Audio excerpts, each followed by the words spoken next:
What's up, horror fans? DC McGannon from Welcome to the Red Table here. In this episode, we have the privilege of chatting with Harrison Smith, the writer and director of the upcoming horror film Death House. It's a great interview, and we had a lot of fun and just a stellar individual. It was our privilege. The reason I wanted to preempt the episode today is because when we interviewed Harrison, the date for the release of Death House was set for January 19th. Since we've spoken with him, that date has changed. So you'll hear us talking about the date, the premieres around January 18th and 19th. But note that the new theatrical release date for Death House is February 23rd. We were trying really hard to get this episode published for you this week, leading up to the release of Death House in January 19th, and we got back from vacation and realized that the date had changed. So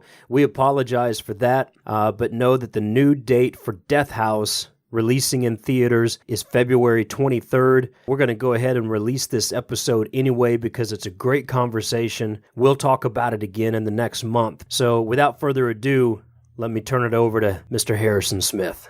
Hi, everyone. This is Harrison Smith, director and writer of the upcoming Death House, and you are listening to The Red Table.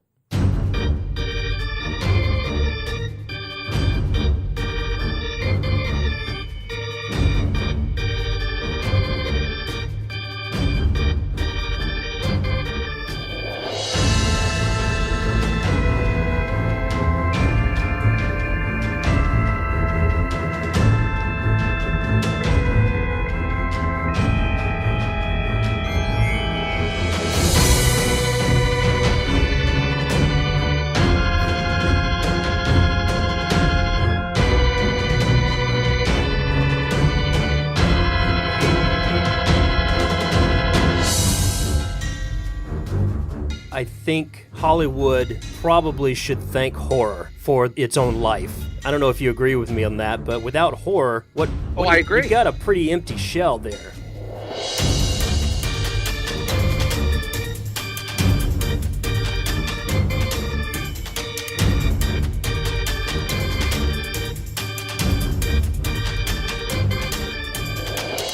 So everybody else out there that's pointing a finger at horror, you can suck it and take off. Yeah, my attitude to that is I call bullshit on the Disney nuts who think that Disney is the greatest stuff ever when what they do is sell sex to preteens and, have their bullshit quote-unquote family shows which just do nothing but flaunt negative body images and preteen sex and oral sex and everything else and disguise it as family entertainment. Horror has no agenda. It's simply there to excite, and that's what it does.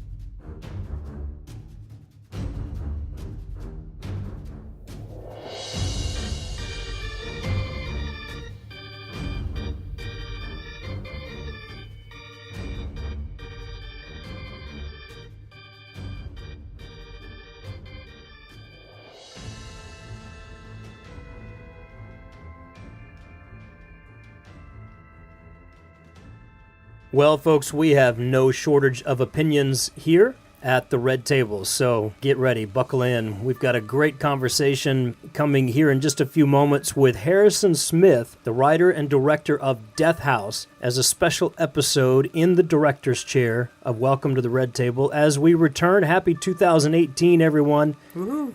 It is still a good time to be a horror fan. I don't think that'll ever go away, though. I don't think that will ever go away. Michael, have you watched any good horror films lately? One I watched recently that was actually pretty interesting was Before I Wake with Thomas Jane. Oh, okay, yeah. And it doesn't get like a... He's been busy lately. He has been very busy, and he's changed a lot, too. And I think for the better. He's really matured his look as an actor, and I think it suits him well. The character he portrays, I think, was my second favorite in that film. But that was kind of a cool horror movie. There were some things left desired for me at the end. It didn't resolve everything that I wanted it to, but the creature effects the concept of the film, and then the child actor in there, the little kid, it was all very fresh, and that kid really sells the show. He does a great job telling his part of the story. It was a new horror movie that I hadn't seen in some time, I guess. How about you? Yeah, I went on Michelle Swope's recommendation from our last episode. If you'll remember, she just went to town on The Devil's Candy. So over the holiday break, I finally got a chance to sit down and watch that film. Absolutely loved it. I really didn't know what I was getting into, except for what Michelle had said.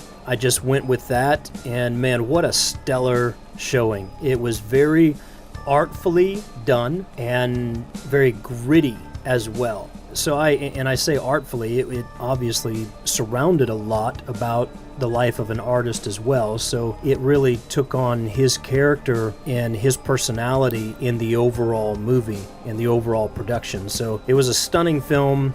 Michelle just gave a top-rated recommendation there, and I loved it. Another one that I've seen more recently, we actually saw this together just a few days ago, was the latest installment of the Insidious franchise. Was it the final key or the last key? Yeah, and I don't know, for me that didn't hit all the bells that some of the others have for me. I enjoyed it. I thought it was good, but I think it was a good closing moment for some of that story. But I don't know. It kind of left me a little bit shallow. Yeah, the last few of that franchise have been kind of hit or miss, and almost comically so. Almost like they tried to take it in a comic direction. And this one, the comedy, for me, kind of fell flat, sadly. But I really liked the lead actress in that series. I was glad to at least see her close out her role and possibly pass on the torch. I don't know if they're trying to continue that with somebody else or not, but yeah, it seemed like it with the other character in the film. I don't want to spoil anything, but it seemed like they were doing that. Again, interesting creature concepts. They seem to have that down at least.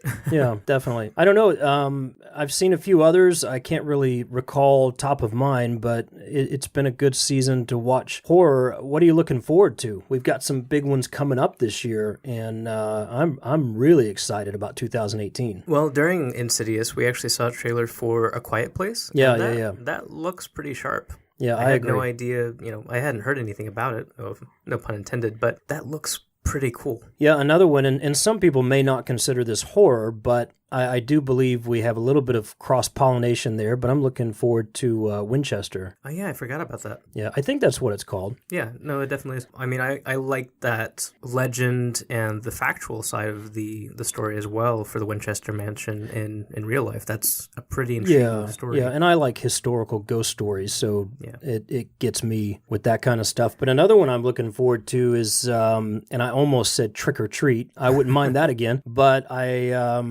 I'm looking forward to, now I can't think of, Truth or Dare. Jason Blum's Truth or Dare. And a lot of people may throw a rock at me for that, but listen, I like that kind of stuff. I like trying to dig into those scripts and see what they're going to do fresh with those type of characters.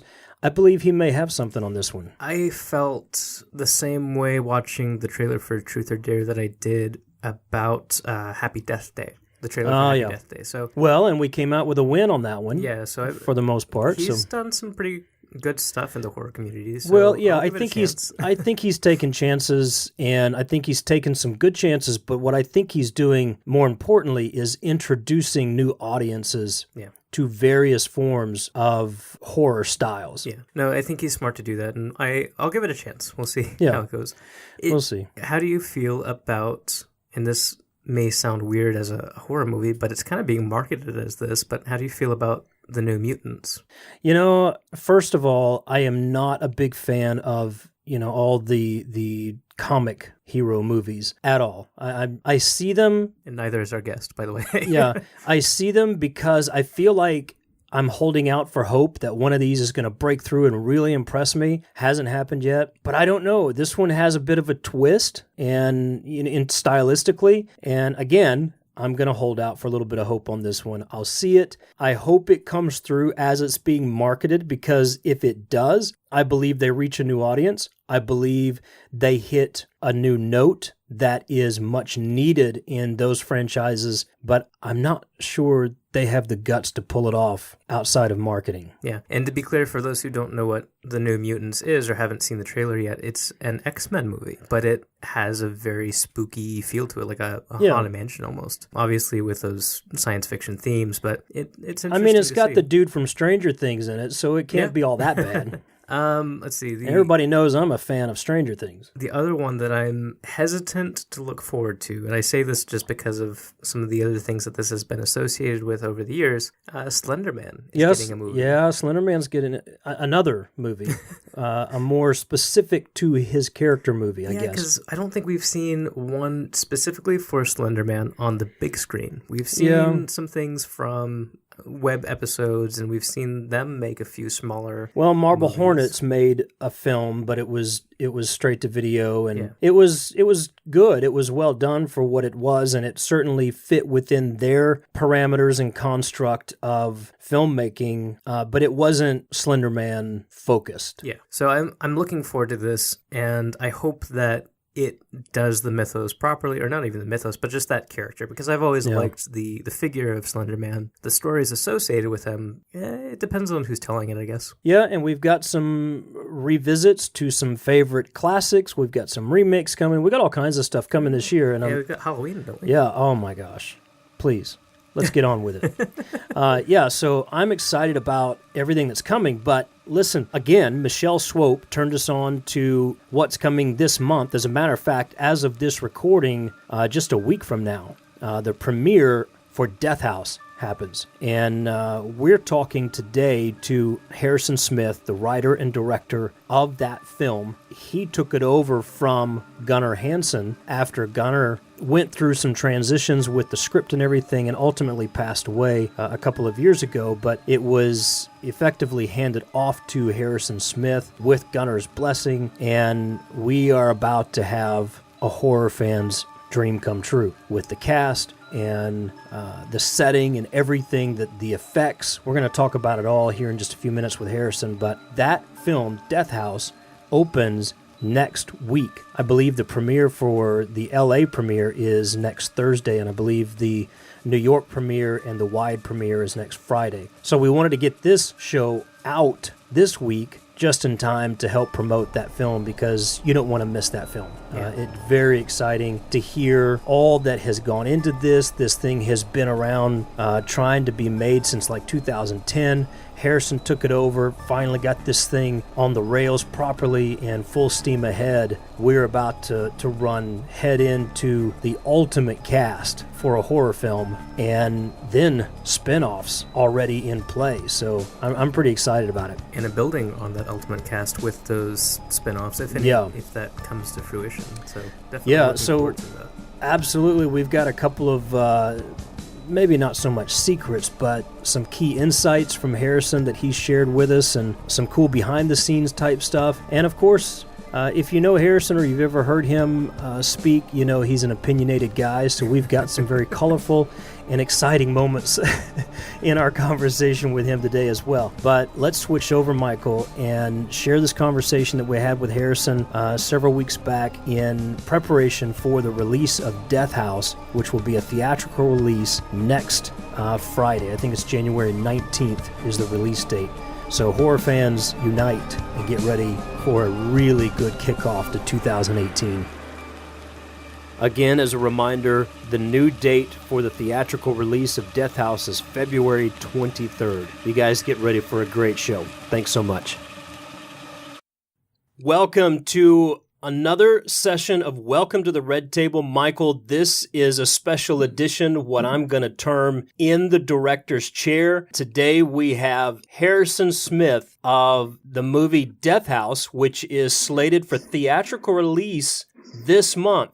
Harrison, welcome to the Red Table. How are you doing, sir? I'm doing well, gentlemen. Thanks for having me. It's a real pleasure to be here. It's our privilege, and I mentioned that it's a theatrical release in January. What can you tell us about the release date? How wide is it? And what are kind of the plans for further release beyond the theater? Sure. The film is going to be released January 19th. The Los Angeles premiere will be January 18th down in Hollywood at the Grauman's Chinese Theater. Then it will have a separate premiere on the night that it opens, January 19th in New York City at the Regal E-Walk in New York City in Manhattan. And then from there, it's going to go out to pretty much all the major markets, over 44 markets. And we want to see those screens expand. We're hoping that the audience reaction and critical reaction is strong and that we see it expand into the widest amount of theaters as possible. But we've got ourselves a pretty good kind of release here for horror, which, as you know, it's tough lately for horror to get a theatrical release. Yeah, even though we've had just amazing success, especially in the past few years and particularly in the past couple of years for horror, it still seems like an uphill battle sometimes. It is. Why is that? With all the critical acclaim and just huge success of films, both indie and in bigger markets, why are we still in this war? Well, it's a great question, and I think it's akin to a couple things. Horror has always been film's redheaded stepchild. And most of the time it's castigated and kicked aside and looked upon as lowbrow. And then every once in a while you get some big horror breakthrough and it follows a Lights Out, a Don't Breathe, or an It. And then suddenly everybody goes, oh, we love you. And then it's back in the fold for a little bit. Very similar to women films, female films, where, you know, Wonder Woman does well and suddenly everybody goes, my God, women, they can actually hold their own. They can actually make a great action movie. When they could all along. But, you know, it comes in and out of vogue and in and out of fashion because that's how the industry works. I think the overall bigger problem is that we just have an industry that's glutted with tentpole pictures, mostly in the form of superhero movies. If it isn't some form of a superhero movie, you know, most studios, they don't want to hear about it. So if it's not one of the major franchises, they'll try to find room for it. And that's why they usually end up over onto the VOD, home video markets, and streaming. Well, I can certainly agree with you there on several of those points. It's unfortunate, but, you know, I got to say, I think Hollywood probably should thank horror for its own life. I don't know if you agree with me on that, but without horror, I agree. You've got a pretty empty shell there. Well, keep in mind, during the Great Depression, it was horror films that kept the studios alive. King Kong is known as the ape that saved Hollywood. You know, that kind of thing. I mean, when bad economic times come along, horror films do extremely well. I mean, the summer of '79 is a great example of that with, you know, high fuel prices, recession rates, and what were the top movies at that time? The Amityville Horror, Alien, even John Frankenheimer's Prophecy, all those kind of films, Dawn of the Dead, all of them buoyed, you know, the box office and helped support it. I agree. I think it's a sad commentary coming from Hollywood to horror and to other aspects of films, such like you said, women's film, but we're just going to keep on trucking. What do you say? Yeah. Let's talk Death House. Harrison, this has got a lot of history, and I want to dig into that a little bit. Very excited. As a matter of fact, Michelle Swope on our episode in December of Welcome to the Red Table put Death House on the map for our listeners, saying that it was the film that she was looking forward to in 2018, and we were excited to hear about that. Tell us about Death House.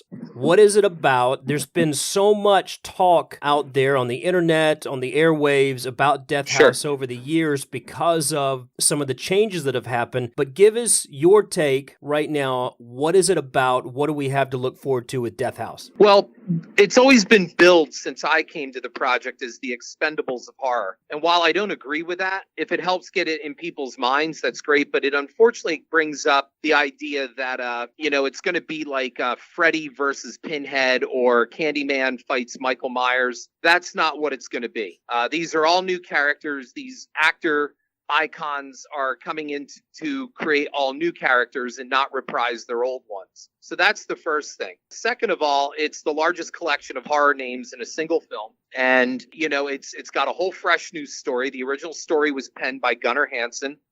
He had some trouble shopping it around, and under Gunnar's own admission, said that the issue was that his dialogue was too weak and overall his original story was boring. So, you know, I was brought in after they did a second draft of it, which turned it basically into torture porn. which gave rise to a rumor that Gunnar was so unhappy with that draft that he left the project. That is not the case. He was unhappy with that draft from these other writers. I was brought to the table by Gunnar's agent, Michael Eisenstadt, pitched the idea. Rick Finkelstein and Stephen Chase of Entertainment Factory were now on board to produce. They came to see Zombie Killers at UCLA, liked what they saw, and they asked me if I would be interested in coming aboard this project. So it was my rewrite that Gunnar approved, and I worked in tandem with Gunnar on that to make sure that this still stuck with what he wanted. And that's the way that it stayed. And that's what we've got right now. So let's talk about that just for a moment before we go into any other details. For listeners who may not know, and I'm sure people listening to this show will know this, but possibly not, Gunnar Hansen was Leatherface in the original Texas Chainsaw Massacre. And you mentioned that he wrote the original script on this film. Is that correct? That is correct. And then it went through, if I'm not mistaken, it went through another rewrite before it got to you. Is that correct? That is correct. Okay, and then it got to you. Now, I've heard, because I've listened to some interviews and I've watched some of the media on this, that there was some tension, there was some drama. Not really the case between you and Gunnar. You guys sat down together. There was no drama or tension with Gunnar and I. It was a wonderful and very easy collaboration. Yeah, so let's put that one to rest. That this was a good collaboration. This was a blessing from Gunnar to you on the script correct. That you wrote, and boom, right out of the gate, this is the way it should be. It's not something that, because also many people should know, but may not, that Gunnar passed away a couple of years ago. So it wasn't the type of thing where you come in and take it and make it your own. This is something that you collaborated with him, and he gave his blessing to you on your script, and this is the way it should be. That is 100% correct. In fact, his last words to Rick Finkelstein, the producer, is, "Tell Harrison his script has my blessing." Nice. Wow. Very good. That's a great cap off for that. But Michael, it's good to know that we're presenting 100% real news on Welcome to the Red Table. Yep, it is verified and accurate. Tell us about, as much as you can without giving it away and spoiling any surprises, about Death House. What is the movie about? What stands out as exciting to you about this film coming to the screen? It's Jurassic Park without the dinosaurs. That's the way I like to look at it. Nice. You have a major scientific industrial facility, given a tour to two young recruits, two FBI recruits. On the tour, the ride breaks down and the monsters get out. That's basically the premise. They have to fight their way down to get out. And in the bottom of the prison are the worst of the prisoners, known as the Five Evils. And they are very interesting people, and they are supernatural beings as well. And the premise of the movie is really cool, and that is, it's beyond good versus evil. It's more of looking at the relationship between good versus evil and how both sides need each other, especially in the wake of technology now, where we believe we can eradicate negative behavior, we can eradicate evil, and that's the whole point, where one of the Five Evils actually says at the end, true hell is nothingness. Hell needs heaven, heaven needs hell. Good versus evil is not really the case. Good and evil rely on each other. Very cool. I think I heard in an interview you did that they almost have a bit of a Cenobite feel, the Five Evils. They do, but they don't. What I wanted for the Five Evils, instead of when they're finally revealed and they're like goo-dripping, latex-covered creatures, that these are like the banality of evil. That basically these are people that, stripped of their restraining uniforms in Death House, they could walk among the public and you would never know them. And that's a reference to the Holocaust. Because a number of Hollywood myths about the Holocaust is that, the entire Holocaust was run by evil, gigantic, jacked up looking, horrible, behemoth Nazis. And that's not really the case. I mean, the machinery of the Holocaust was run by little unassuming men and bureaucrats. Yeah, I would agree with you. I've been to that part of the world and studied that history myself. And I think it's like you said about the five evils. Most of what we know about what was going on, big picture with the Holocaust, you wouldn't recognize these guys out of uniform just walking down the street. These were human beings and that were making very clear what we choices. Went for with the five evils. Yeah. And you know what? I'm glad you didn't say that they go to the basement and find the 7 deadly sins, because I'm kind of sick of that. But we stayed away from all of that. But the 5 evils, can you expound upon that a little bit? That's a very intriguing concept. Sure. They were based originally upon Gunner's concept of the 4 horsemen. Okay. And representing different aspects of evil. Well, I felt there should be a woman among the group. So I added a character called Balthoria, who is based on the Blood Countess. You know, they fill out the 5 points of the pentagram, and each of them represents a kind of societal evil. And together, the thing is, at the end, when you listen to them, they actually make a pretty good case for themselves. As evil does. Yep. What can you tell us about the history, Harrison? This film, I believe I have an understanding that this film has been floating around Hollywood since 2010-ish. It's gone through, obviously we spoke of the rewrites beyond Gunner and then coming to your hands. What can you tell us about the history? Because there's a lot in this film that is going to make horror fans sit up and listen, sit up and watch and get really excited about. Tell us a little bit about that. Give us some depth on the history. There's something for everybody there. The number of visual and audio Easter eggs cover this thing almost from the beginning. The opening credits, for example, are a direct tribute to the opening of Psycho 3. Nice. In the desert with Maureen. We go through so many things, from some very easy ones for people to go, oh, that's The Exorcist. But without making this satire, campy, or cheesy, you know? So what we also have are a number of visual Easter eggs. One of them being, you got to pay attention at the end at the credits, because halfway through the credit roll, I can tell you guys this: what you see is the real one and the original one held up by the original actor who created it. Wow. And I'm very proud of that one. But you're not going to tell us what that is. No, I am not. Very good. The interview that we spoke with on Michelle Swope, she brought this movie up to us in that interview. We were talking about the future of horror. Where does that go for you? What does that look like for you? And how does Death House touch on that at all, if it does? Well, I don't know. I mean, Death House has been what we did is we avoided the easy way of doing things, and that is taking a bunch of these horror stars and doing a Scooby-Doo kind of method of just plugging them in. Oh, look, it's Sid Haig. Oh, look, it's Tony Todd. Oh, there's Dee Wallace. We didn't do that. We made sure that their characters were integrated and germane to the story. That's a big one. And then we tackled some pretty heady subjects on the sci-fi fare of things. Transhumanism, technology and its impact on religion and dogma. We really tried to make this an intelligent film without alienating our audience by making it too intelligent where people go, my God, I got a headache from watching this thing.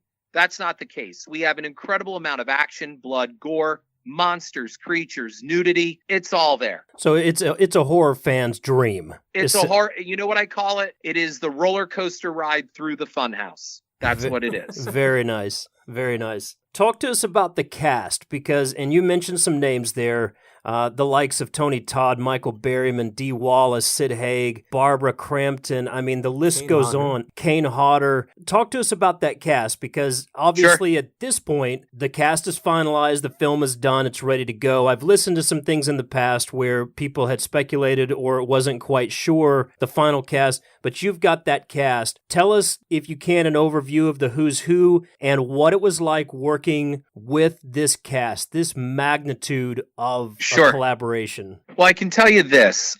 Working with this cast was one of the easiest groups of people I've ever worked with. Kind, no divas, no egos. And I'm not just saying that. I know, like, sometimes you get these interviews and everybody says it was all sunshine and puppy dog tails.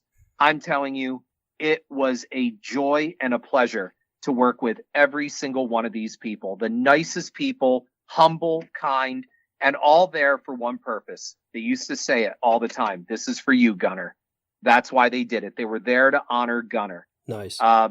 So working with them, people have pressed me. Oh, find one negative thing. I'm telling you, I can't find a negative thing. I really can't. As for the cast, I mean, there were some people that we went for, but their schedules went.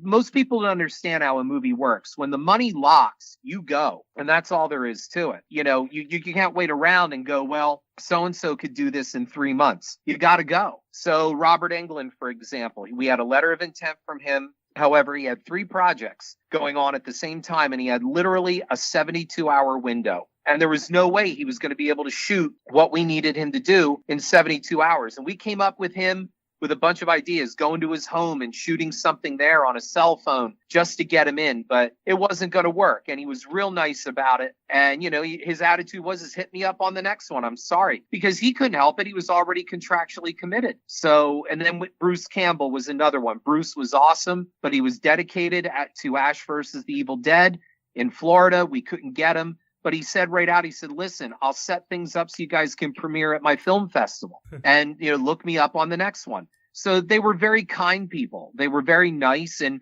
unfortunately, the internet gives way to these bullshit rumors of, Robert Englund, he didn't like the script. He didn't want to do it. No, I mean, you ask Robert, go to a convention and ask him. He'll tell you what I told you.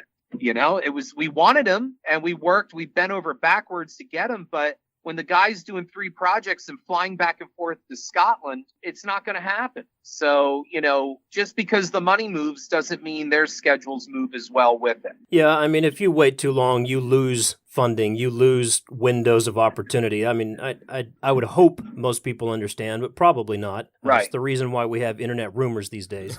Right, because most people aren't in the business. Yeah. And they think they know, but they don't know.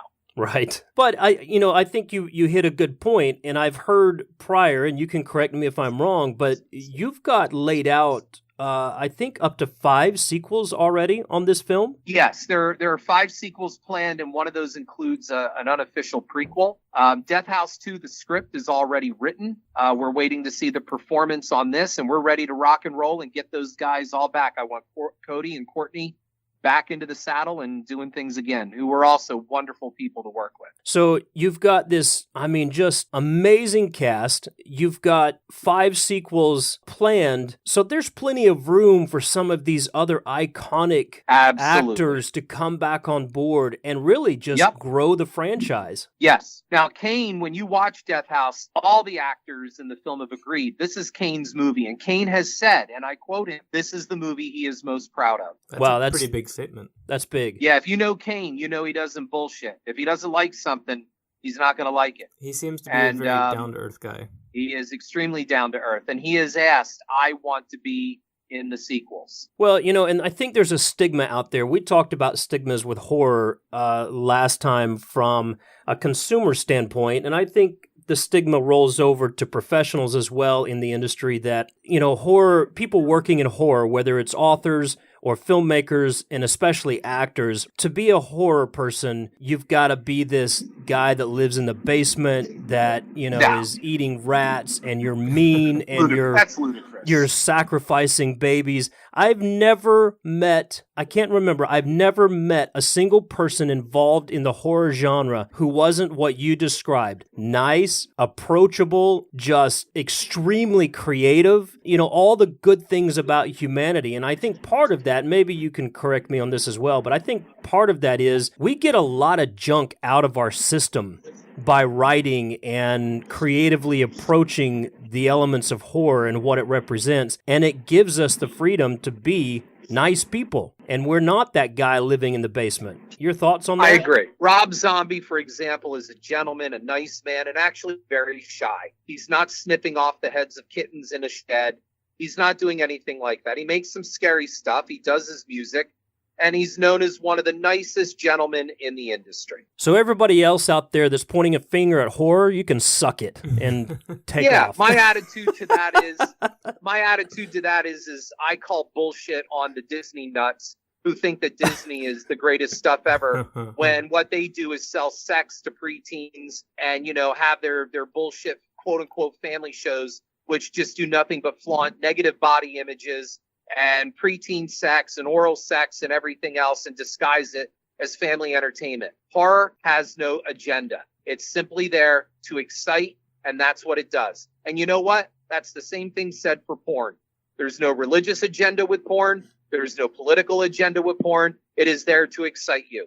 That is it. Harrison, it's one of the things I've come to appreciate about you, and we've only recently met. One thing I've come to appreciate about you is that you just say it like it is, man. There's no cutting corners, and I want to thank you for that. Well, you're welcome. It's not saying that I'm always right. Look, if I were smart as I try to sound, I'd be running Universal Studios, or Jason Blum would be calling me right now. So, obviously, I'm not ringing true to certain areas, but the fact is that the industry, and most of the real people that are doing this will tell you, the industry is built on bullshit, and it's a lot of people telling you, oh, I'm going to do this, and oh, I'm going to tell you I'm going to do that, and then they never follow through. The answer is very simple. Just do it. When somebody comes up and says, I'll take your script and I'll put it in the hands of Jennifer Aniston, the next question out of my mouth is, do you have Jennifer Aniston's cell phone number? Well, no. Well, then you don't know Jennifer Aniston, okay? I know Tara Reid. I know Barbara Crampton. I know Dee Wallace, and I can pick up a phone and call them at any time, okay? That means I know them. Not, oh, I know them, but I don't have their cell phone number. If you know someone, you have their number. Well, listen, man, now you know DC and Michael McGannon, the Monster Guys, and so you can call us anytime if you need us to do something for you. Well, thank you. I have no idea what we can do for you, but we'll do it if we can. Hey, it's always about getting the word out. And Death House especially, it's going to rely on a lot of word of mouth. The number one way to get a movie seen is, somebody who saw it and liked it and is able to tell somebody else, hey, I saw this, I liked it, you should go see it. That's the best way. No matter how technologically advanced we become, nothing beats word of mouth. Yeah, totally. I agree. Now, on the subject of Death House, I did want to ask one specific question in this interview. I hear that there is some history to the location itself, the prison that you guys shot at. Well, yeah, the prison itself, goes back to the 1800s, and it was the site of some pretty heinous medical experiments going on. In fact, they published a book about it called A Yard of Skin, or an Acre of Skin. An Acre of Skin. A lot of nasty things went on in there. And by shooting in there, you just look at those old prison cells and go, how do human beings even live in this? But, that prison isn't much different than other prisons that have done similar terrible things. But usually the next question that comes after that is did I experience any type of paranormal activity while shooting? And I can tell you I experienced nothing in the prison, other than some of the text said, the batteries went wonky, or interference on the RF antennas, but you're down below, you're below ground. I attribute that more to science than I do any type of ghost activity. My next question that comes to mind on that, was this the location that, was this written in the script originally, or did it inform different drafts of the script, or was it part of the original vision for the movie?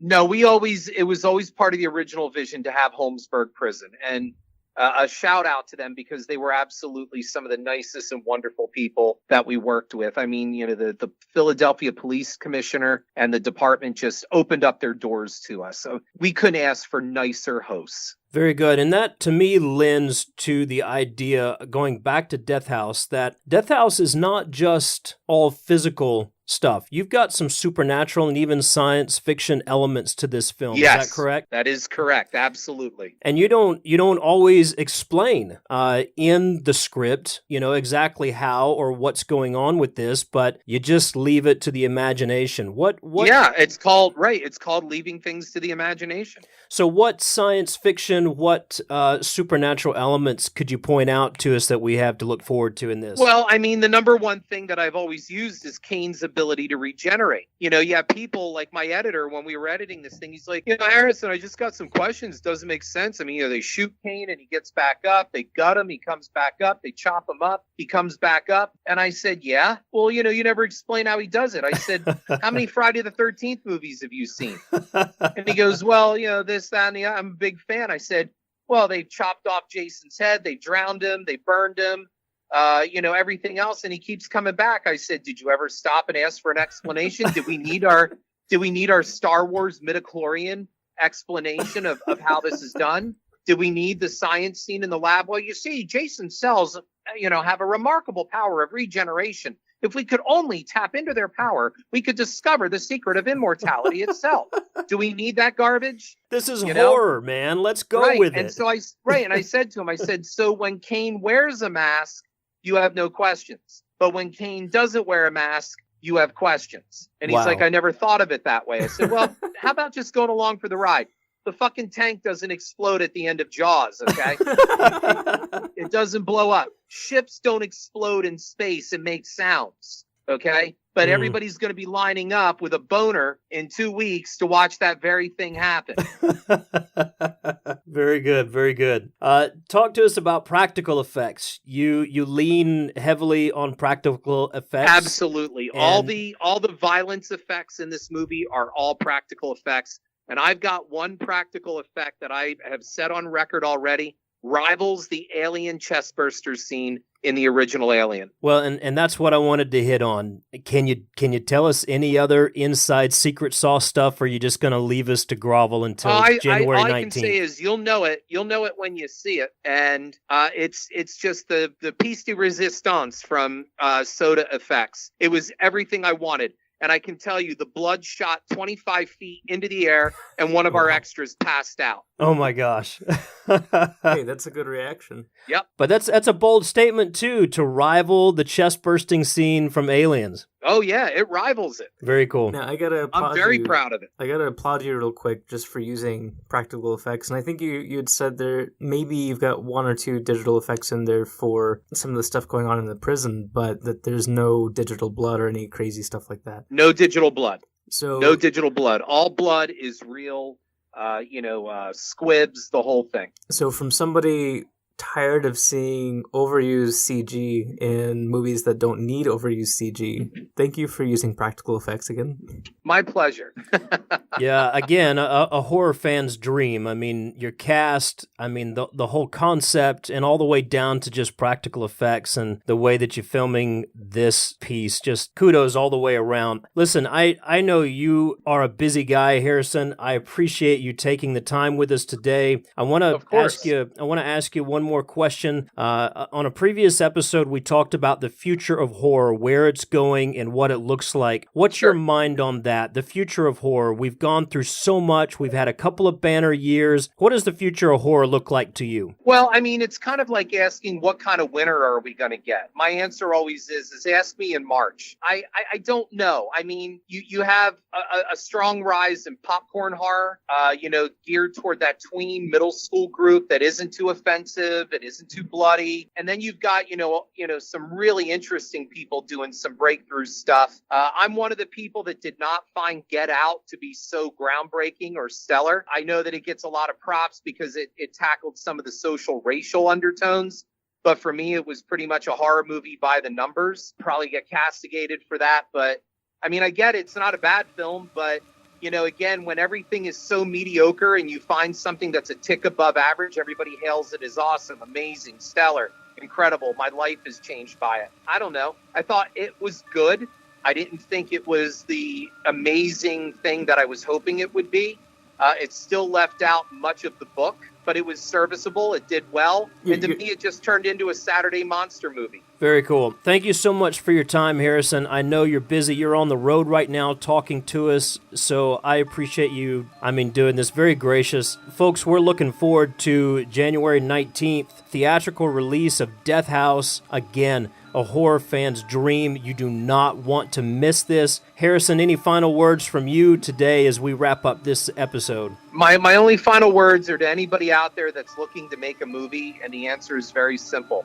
Just do it. Get out there, find a way, and make your movie. Don't talk about it. Don't sit and watch videos on how to do it. Don't listen to people who tell you. Get out there and make your movie. That's how you do it. Take the risk, fall, get up, and do it again. That's right. And that's the big thing. Fall, get up, and do it again. Because we're a society right now that we're so worried about self-esteem, we can't fail because that hurts our self-esteem. Throw that garbage right out the window. Yeah, it doesn't make for a good Instagram photo if you fail. Right. Well, that's maybe why our Facebooks are so full of successes. The family that poses for their Christmas card and yet dad's screwing around with his secretary and mom's been miserable forever and looking for a way and an exit strategy out of her life. But for one holiday out of the year, by God, we are one big, shiny, happy family.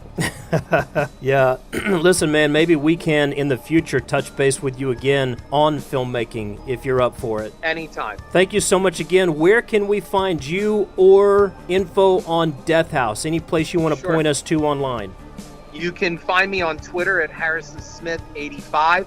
Death House has its Facebook, which is Death House. Yeah, and that's where you can find the best information and the official information. Very cool. We'll have links to that in the show notes. Harrison, be safe out there. Looking forward to this in January 19th. Again, thank you so much for taking time with us today. Absolutely. Thank you for your time, and have a great remainder of the weekend. Thanks, Harrison. You do the same. Bye-bye. Bye-bye.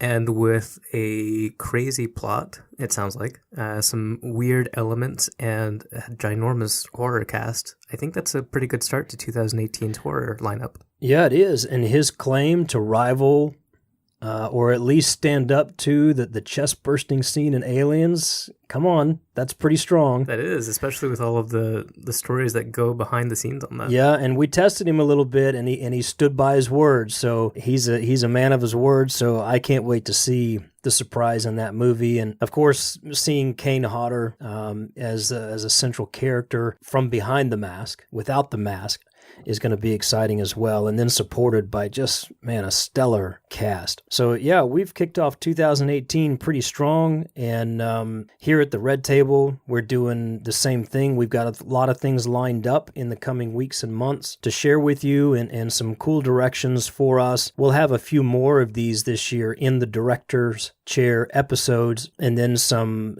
other special episodes that we're building right now. And of course, we've had this published on the Monster Guys podcast feed. And just as a reminder to everybody, Welcome to the Red Table is now going to be published by our horror imprint, Dark Waters Press. We're transitioning that this month. And so that'll be moving over fully to Dark Waters Press, published by that imprint, along with some other very cool things that we have in store audibly, visually, and with literature in the coming year. So really excited about everything happening here, very excited about everything happening in the world of horror in general.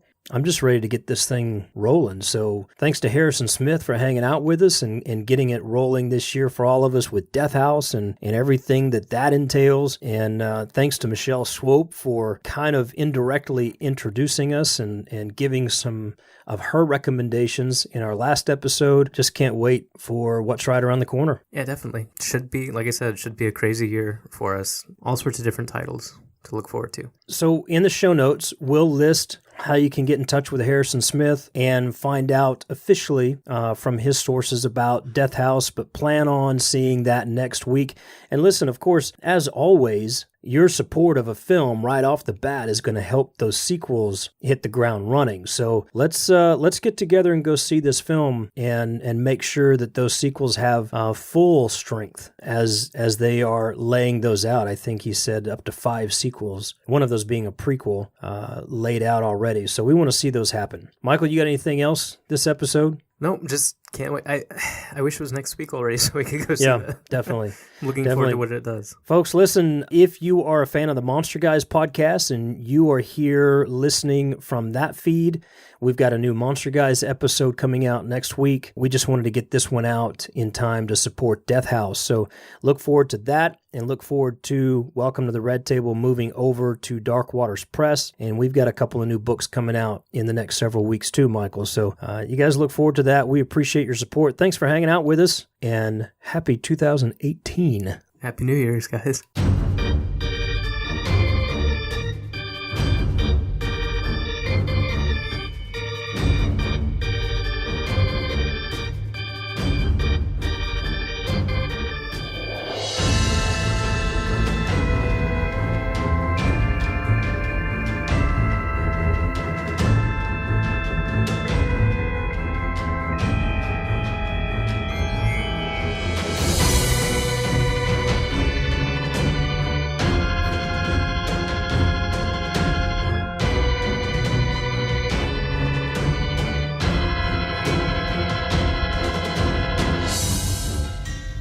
Again, as a reminder, the new date for the theatrical release of Death House is February 23rd.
What in the hellfire were they thinking? It don't make no sense at all.